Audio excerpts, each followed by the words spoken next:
Welcome back جی. Break کے بعد آپ کے ساتھ ہیں. سوالات کا سلسلہ دوبارہ سے وہیں سے جوڑتے ہیں جہاں سے رکا تھا. بڑی صاحب سوال پوچھا گیا ہے, عموماً مرد حضرات گرمی سے بچاؤ کے لیے پاؤں پر مہندی لگا لیتے ہیں, کیا شریعت میں اس کی اجازت ہے؟ جی, مہندی کو اگر بطور علاج لگایا جائے تو پھر تو کوئی حرج نہیں ہے, وگرنہ یہ زیب و زینت جو ہے ہاتھ پہ پاؤں پہ تو یہ خواتین کا مشغلہ ہے, مردوں کا نہیں. لیکن اگر گرمی دور کرنے کے لیے بطور علاج دوائی کے طور پر استعمال کی جائے تو پھر کوئی حرج نہیں. ٹھیک ہے. آگے پوچھا گیا, مسجد پڑوس میں ہے, اذان ہو چکے تو کیا مسجد میں جماعت سے قبل عورت اپنے گھر میں نماز پڑھ سکتی ہے؟ عورت کے لیے اذان کا ہونا بھی ضروری نہیں ہے. جی. عورت کے لیے نماز کا وقت ہونا ہی کافی ہے. اذان تو ان احباب کے لیے دی جاتی ہے کہ جو اذان کی آواز سن کر مسجد میں جماعت کے لیے پہنچیں گے.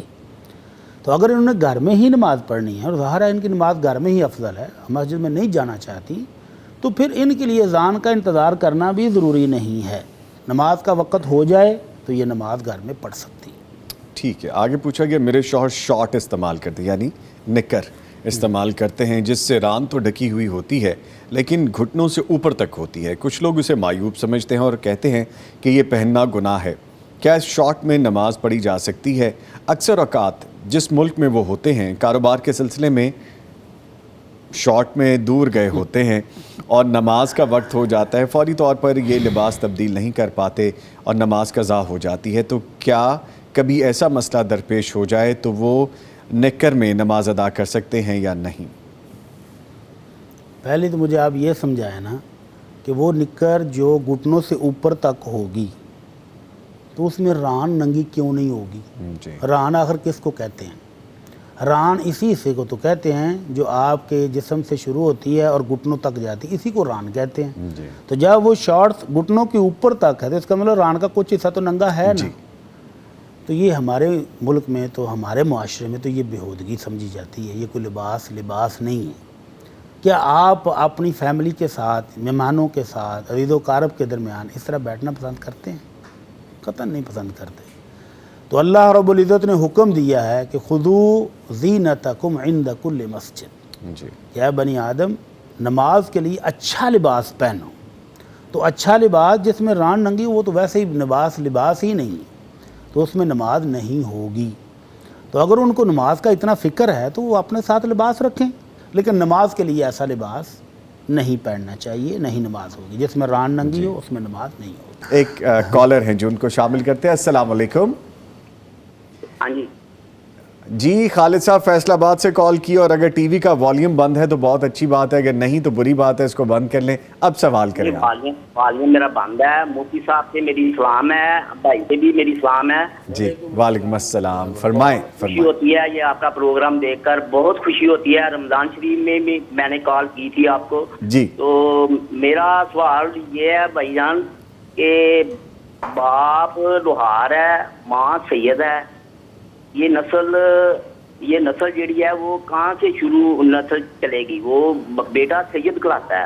اچھا, یہ مناسب ہے یا نہیں مناسب؟ یہی میرا سوال ہے بس. اچھا جی ٹھیک ہے, شکریہ آپ نے کال کی. میں ابھی سوال کا جواب لیتا ہوں. والد صاحب سید ہیں, والدہ لوہار ہیں, وہ ان ذات پات کی بات کر رہے ہیں, وہ تو آپ بہتر جواب دے سکتے. کہتے ہیں بیٹا سید کہلواتا ہے. جی. تو ظاہر ہے کہ نسل جو ہے وہ باپ کی طرف سے چلے گی نا. تو باپ اگر سید ہے تو بیٹا اس کا سید ہی کہلائے گا, ماں اس کی کوئی بھی ہو, کوئی فرق نہیں پڑتا. نسل ہمیشہ باپ کی طرف سے ہی چلے گی. اچھا, اب وہ جواب آیا جی, مجھے دوبارہ اشفاق صاحب بتا رہے ہیں, خلائی مخلوق والا ایک آلہ لگا ہے نا جی. کہہ رہے ہیں کہ والدہ سید ہو تو پھر وہ نسل کیا ہوگی؟ باپ اگر لوہار ہو, باپ لوہار ہو تو پھر نسل لوہار ہی ہوگی, لوہار سید تو نہیں بن جائے گی. ٹھیک. یہ ہمارے ملک میں ذرا الٹ چل رہا ہے سلسلہ. اچھا. کہ وہ نسل جو ہے نا وہ والدہ کی طرف سے چلا دیتے ہیں. اچھا. اور آپ مشہور خاندان دیکھیں تو وہ